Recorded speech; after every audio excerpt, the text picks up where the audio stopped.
ओम शांति। मैं सिद्धि स्वरूप आत्मा हूँ। मेरे मस्तक से दिव्य सिद्धियों की किरणें, दिव्य शक्तियाँ फैल रही हैं चारों ओर। मैं आत्मा, तेजस्वी आत्मा हूँ।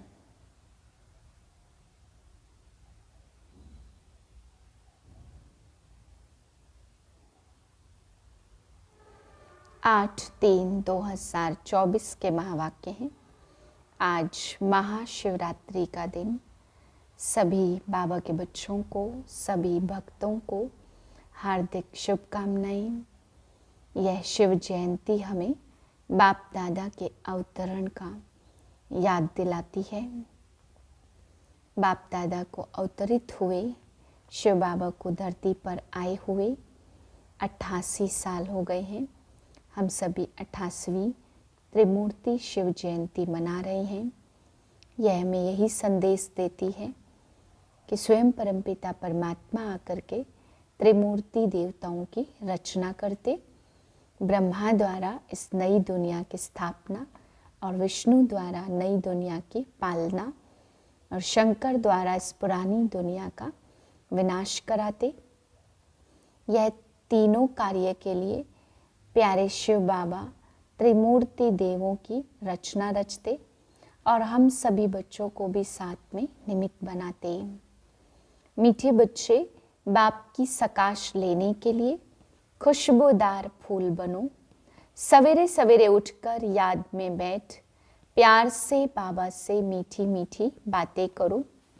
प्रश्न है, बाप को सब बच्चे नंबरवार याद करते हैं, लेकिन बाप किन बच्चों को याद करते हैं? उत्तर है, जो बच्चे बहुत मीठे हैं, जिन्हें सर्विस के बिना और कुछ सूझता ही नहीं है, जो अति प्रेम से बाप को याद करते, खुशी में प्रेम के आंसू बहाते। ऐसे बच्चों को बाप भी याद करते हैं। बाप की नज़र फूलों तरफ जाती है। कहेंगे फलानी आत्मा बड़ी अच्छी है। यह आत्मा जहाँ सर्विस देखती भागती रहती है, अनेकों का कल्याण करती रहती, तो बाप उसे याद करते हैं। ओम शांति। बाप बैठकर सब आत्माओं को समझाते। शरीर भी याद पड़ता है तो आत्मा भी याद पड़ती है। शरीर बिगर आत्मा को याद नहीं किया जा सकता।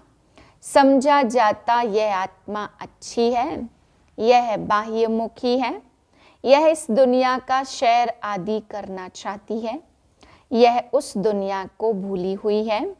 पहले उनका नाम रूप सामने आता है। फलाने की आत्मा को याद किया जाता, फलाने की आत्मा अच्छी सर्विस करती। इनका बुद्धि योग बाबा के साथ है। इनमें यह गुण है। पहले शरीर को याद करने से फिर आत्मा याद आती है। पहले शरीर याद आएगा क्योंकि शरीर बड़ी चीज़ है ना। फिर आत्मा जो सूक्ष्म बहुत छोटी है वह याद आएगी। इन बड़े शरीर की कोई महिमा नहीं की जाती, महिमा आत्मा की ही की जाती है। इनकी आत्मा अच्छी सर्विस करती है। फलाने की आत्मा इनसे अच्छी है। पहले तो शरीर याद आता, बाप को तो अनेक आत्माओं को याद करना पड़ता। शरीर का नाम याद नहीं आता, सिर्फ रूप सामने आता है। फलाने की आत्मा कहने से शरीर रूप याद पड़ता है। जैसे समझते हो, इस दादा के शरीर में शिव बाबा आते हैं। जानते हैं इनके तन में बाबा है। शरीर जरूर याद पड़ेगा। पूछते हैं हम कैसे याद करें? शिव बाबा को ब्रह्मा तन में याद करें या परम धाम में याद करें? बहुतों का प्रश्न उठता है। बाबा कहते याद तो आत्मा को ही करना है, परंतु शरीर भी जरूर याद आता। पहले शरीर फिर आत्मा, बाबा इनके शरीर में बैठा है तो जरूर शरीर याद आएगा। फलाने शरीर वाली आत्मा में यह गुण है। बाबा भी देखते रहते हैं कौन मुझे याद करते हैं, किसमें बहुत गुण है, किस किस फूल में खुशबू है।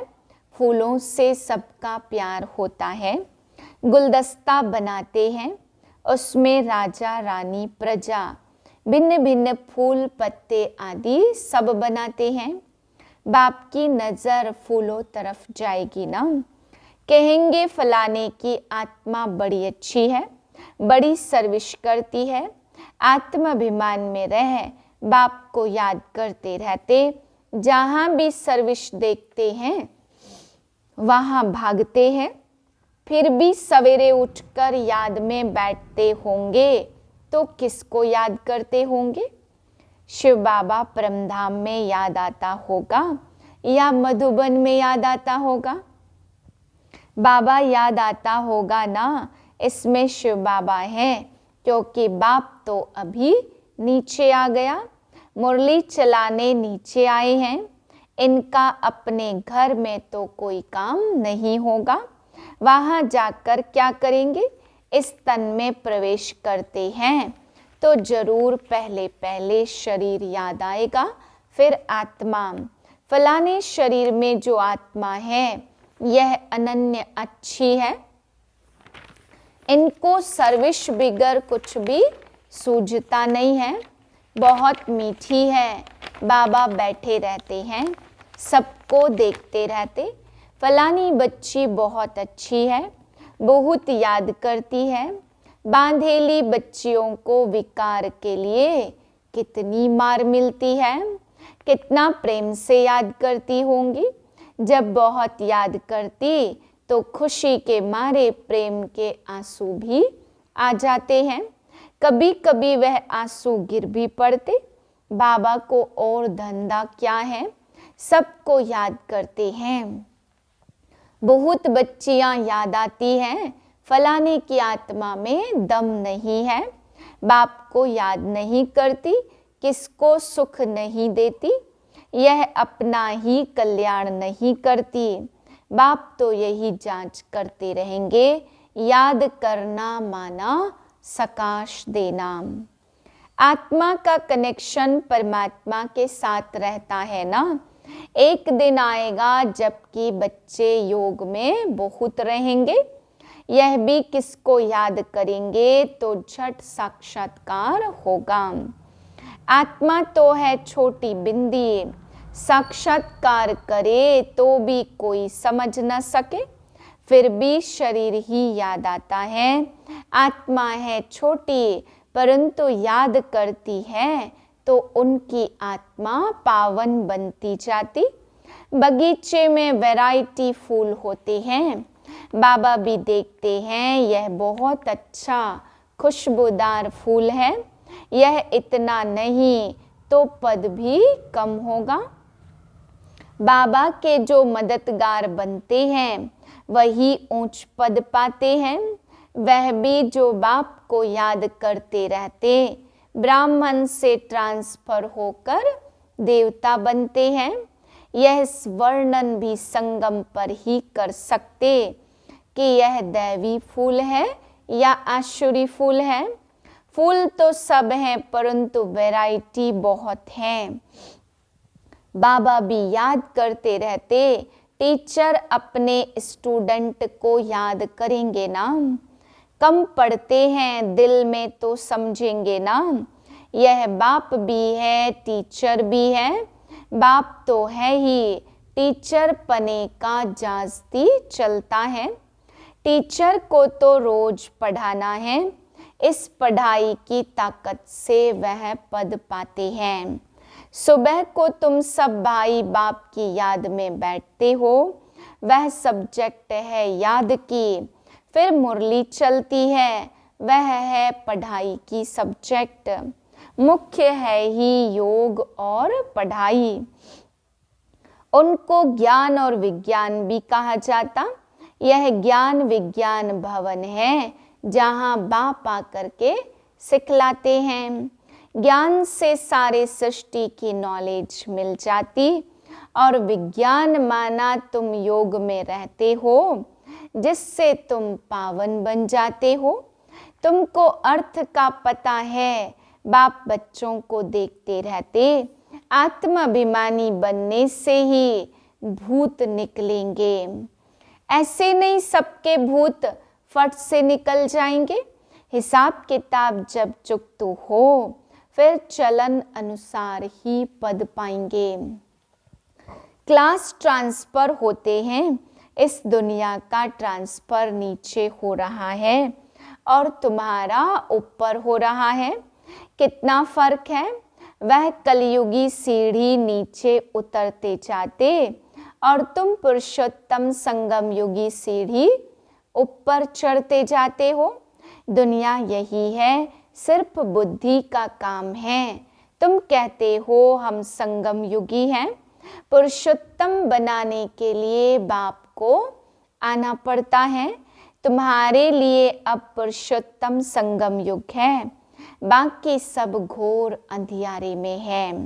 भक्ति को वह बहुत अच्छा समझते, क्योंकि ज्ञान का उन्हों को मालूम ही नहीं है। तुमको अभी ज्ञान मिला है, तब तुम समझते हो। ज्ञान की एक चुटकी से आधा कल्प के लिए हम चढ़ जाते हैं, फिर वहाँ ज्ञान की बात ही नहीं होगी। यह सब बातें महारथी बच्चे ही सुनकर धारण कर और सुनाते रहेंगे। बाकी तो यहाँ से निकले और खलास। कर्म अकर्म विकर्म का राज भी भगवान ही समझाते हैं। यह है कल्प का संगम युग, जबकि पुरानी दुनिया खत्म हो, नई दुनिया स्थापन होनी है। विनाश सामने खड़ा है, तुम संगम युग पर खड़े हो और मनुष्यों के लिए कलयुग चल रहा है। कितना घोर अंधियारा है, गिरते ही रहते हैं। कोई तो गिराने के भी निमित्त होगा, वह है रावण। इस सभा में वास्तव में कोई पतित बैठ नहीं सकता। पतित वायुमंडल को खराब कर देते। अगर कोई छिपकर आकर बैठते हैं तो उनको चोट भी लगती है, एकदम गिर पड़ेंगे। ईश्वरीय सभा में कोई दैत्य आकर बैठते तो झट पता पड़ेगा। पत्थर बुद्धि तो है ही, बाकी और भी पत्थर बुद्धि हो जाएगा। 100 गुना दंड पड़ जाएगा, अपने को नुकसान पहुंचाएंगे। कहते हैं हम देखेंगे, इनको पता पड़ता है हमको क्या पड़ी है। जो करेगा सो पाएगा। हमको जानने की जरूरत नहीं है, बाप से सदैव सच्चा रहना है। कहते हैं सच तो बिठो नच। सच्चे रहेंगे तो अपनी राजधानी में भी डांस करेंगे। बाप है ही तुथ सत्य, तो बच्चों को भी तुथ बनना चाहिए। बाबा पूछते शिव बाबा कहाँ हैं? कहते हैं इसमें है। परम धाम छोड़कर दूर देश के रहने वाले आए देश पर आए। उनको तो अब बहुत सर्विस करनी है। अब बाप कहते मुझे रात दिन यहाँ सर्विस करनी पड़ती है। संदेशियों को भक्तों को साक्षात्कार कराना पड़ता है, तो यहाँ ही, वहाँ तो कोई सर्विस नहीं। सर्विस बिगर बाबा को सुख न आए। सारी दुनिया की सर्विस करनी है। सब पुकारते बाबा आओ, कहते हैं मैं इस रथ में आता हूँ। उन्होंने फिर घोड़े गाड़ी बना दी है। अब घोड़े गाड़ी में श्री कृष्ण कैसे बैठेंगे? ऐसे भी नहीं कोई शौक होता घोड़े गाड़ी पर बैठने का। आत्माभिमानी और देह अभिमानी बनने की बातें संगम युग पर ही होती हैं, और सिवाय बाप के और यह बातें कोई भी समझा नहीं सकते। तुम अभी जानते हो, पहले नहीं जानते थे। क्या कोई गुरु ने सिखाया? गुरु तो बहुत किए, कोई ने भी नहीं सिखाया। बहुत लोग गुरु करते हैं, समझते हैं कोई से शांति का रास्ता मिल जाए। बाप कहते शांति का सागर तो एक बाप ही है, वह साथ ले जाते तो सुख धाम। शांति धाम का किसको भी पता ही नहीं है। कलयुग में है शूद्र वर्ण और संगम पर है ब्राह्मण वर्ण। इन वर्णों का भी तुम्हारे सिवाय कोई को भी पता नहीं है। यहाँ तो सुनते हैं, बाहर निकलने से सब कुछ भूल जाते हैं। धारणा होती नहीं। बाप कहते कहाँ भी जाते हो, बैज पड़ा हो, इसमें लज्जा की बात नहीं है। यह बाबा तो बहुत कल्याण के लिए बनाते, किसको भी समझा कर यह दो। कोई सेंसिबल होगा तो कहेगा इस पर आपका खर्चा हुआ होगा। बोलो खर्चा तो होता ही है, गरीबों के लिए फ्री है। वह धारणा कर ले तो ऊंच पद पा सकते हैं। गरीबों के पास पैसे ही नहीं तो क्या करेंगे। कोई के पास पैसे हैं परंतु मनहूस है।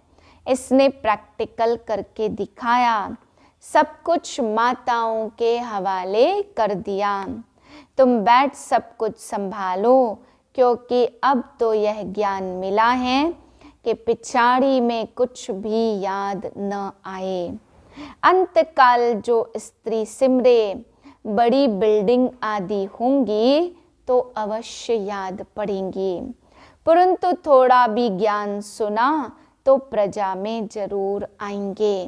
बाप तो है ही गरीब निवाज। कोई कोई के पास पैसे होते हैं तो भी मनहूस होते हैं। ऐसे नहीं समझते कि पहला वारिस तो शिव बाबा है, भगवान वारिस तो भक्ति मार्ग में भी है। ईश्वर अर्थ देते हैं, क्या वह कंगाल है जो उनको देते हैं। समझते हैं ईश्वर के नाम पर गरीबों को देंगे तो ईश्वर एवज में देंगे। दूसरे जन्म में मिलता तो है, कहते हैं दे दान तो छूटे ग्रहण। बाप को सब कुछ दे दिया, शरीर मित्र संबंधी आदि सब कुछ बाबा को समर्पण कर दिया। यह सब कुछ आपका है। इस समय सारी दुनिया पर ग्रहण लगा हुआ है, वह कैसे एक सेकंड में छूटता है। काले से गोरे कैसे बनते, यह अब तुम ही जानते हो, फिर औरों को समझाते हो। जो कहते हम अंदर में समझते हैं, परंतु किसको समझा नहीं सकते, वह भी कोई काम के नहीं। बाप कहते दे दान तो छूटे ग्रहण। हम तुमको अविनाशी रत्न देते हैं, वह सबको देते जाओ तो भारत पर सारी दुनिया का जो राहु का ग्रहण बैठा हुआ है वह उतर जाए और बृहस्पति की दशा बैठ जाए। सबसे अच्छी होती बृहस्पति की दशा, यह तो तुम जानते। भारत खास और आम दुनिया पर राहु का ग्रहण लगा हुआ है, वह कैसे छूटे। यह तो बाप है ना, बाप तुम्हारे से पुराना लेकर नया देते, इसको कहा जाता बृहस्पति की दशा।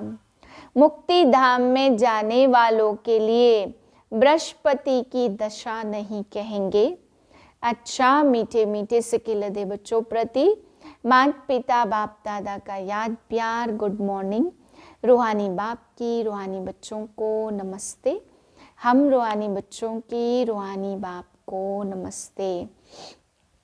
धारणा के लिए पहली पॉइंट, सदा खुशी में डांस करने के लिए बाप से सदा सच्चा रहना है, कुछ भी छिपाना नहीं है। दूसरी पॉइंट है, बाप जो अविनाशी रत्न देते हैं वह सबको बांटने हैं। साथ साथ शिव बाबा को अपना वारिश बनाकर सब कुछ सफल करना है। इसमें मनहूस नहीं बनना। वरदान है, बिंदु और बूंद के महत्व को समझ अपनी श्रेष्ठ स्थिति बनाने वाले सिद्धि स्वरूप भाव। शिव परमात्मा की पूजा में एक बिंदु की विशेषता है, दूसरी बूंद बूंद की विशेषता है। दोनों का अपना महत्व है। आत्मा, परमात्मा और प्रकृति का यह खेल अर्थात ड्रामा, तीनों का ज्ञान प्रैक्टिकल लाइफ में बिंदु ही अनुभव होता है। और बूंद है शुद्ध संकल्पों की स्मृति, जिससे मिलन की सिद्धि का अनुभव होता। रूह रिहान में प्राप्तियों की शीतल बूंदें बाप पर डालते हो, इसी से ही श्रेष्ठ स्थिति बन जाती। इसी का यादगार भक्ति में भी चलाता है। स्लोगन है, ज़्यादा बोलने से दिमाग की एनर्जी कम हो जाती है, इसलिए शॉर्ट और स्वीट बोलो। ओम शांति।